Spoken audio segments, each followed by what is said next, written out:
Ladies and gentlemen, welcome to another episode of Behind the Lens with Carol Spears and myself, Prash Katecha, where, as always, we strive to bring you timely and topical insights in a box. Today we want to talk about a rather difficult subject, generational divides, and they are getting wider. Listen, let's get real. There isn't always empathy from someone of the younger generation to those of the older generation. And of course, vice versa. We are in a situation where that generational divide is growing. People are becoming less patient with one another. There is discord both in and out of the workplace. It's not a good place to be. Carol, you're in the facing front of this. What's going on here? Yes, I think it's really interesting actually, Prash, because we're looking at, you people can be looking at boomers, millennials, Generation X, Generation Y.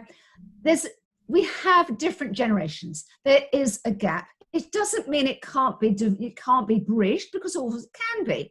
Because some of the different generations, they have different attitudes, have different values, different mindsets. And in a way, we're seeing quite a lot of that because of COVID. We're seeing people going out now.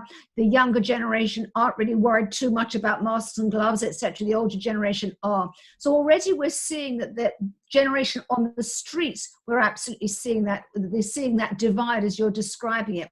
So really we need to have empathy. There needs to be empathy on both sides, because there's so much that youngsters can learn from older people and older people from youngsters. Huge amounts. So it's just really saying, let's bridge that generation gap. Excellent. And if we're going to talk about bridging that generational gap, let's get practical for a minute. What and how can we do it? What are your views? I think, first of all, we have to accept the fact that there are the generation gaps there. Can it be filled? Yes, of course it can be filled, but you've got to know it's there and exists.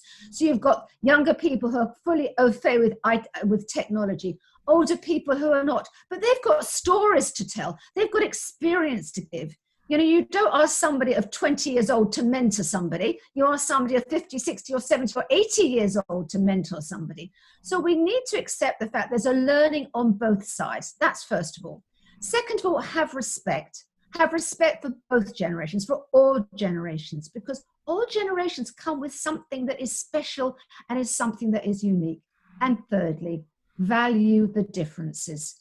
There are differences. It's fine to be different. Nothing wrong with that. Learn and value and enjoy those differences and bring that enrichment to all generations. I couldn't have said it better myself, Carol.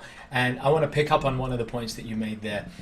Let me share a few things for those of you who are facing this in the workplaces.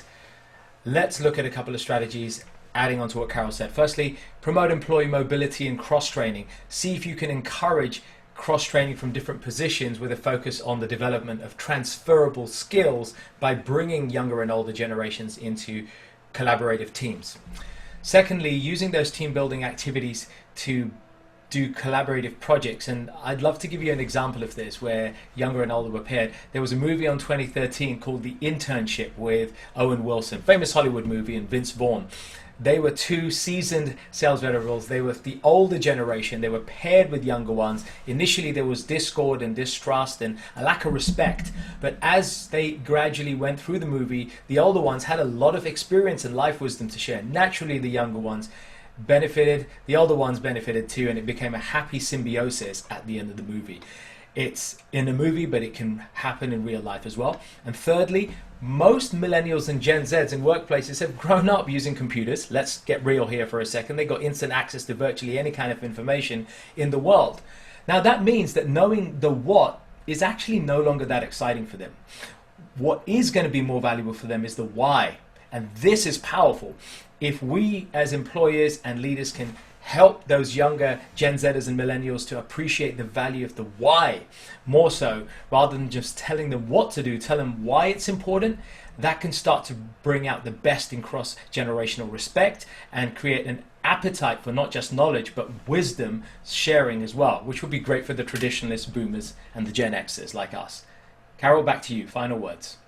I think that I personally don't particularly like labels, because you have a label, it's almost like that's how you have to wear it. So I think that let's just all work together. Let's all look at the common ground that we have. Let's look at the learning, the experience the youth have to speak to somebody who's older, the older person to the younger person. There is wise, people are wise on both sides. Let's learn from everybody. Let's have empathy. And I think the word that comes through in all of that, try and imagine, even if you're only 20 years old, it's a tough call. Try and imagine what it's like to be somebody of maybe 75 years old, who maybe doesn't pick up IT and technology quite as quickly as you because they haven't been brought up. And actually then for the older person to have empathy with the younger person. This is all about empathy. It's all about understanding, and it's all about working together for the common good. Excellent. And I'll leave you folks with a quote from Socrates. Every person I meet is in some way my superior because I learned from them. That's it from me. Carol? Bye for now. Bye-bye.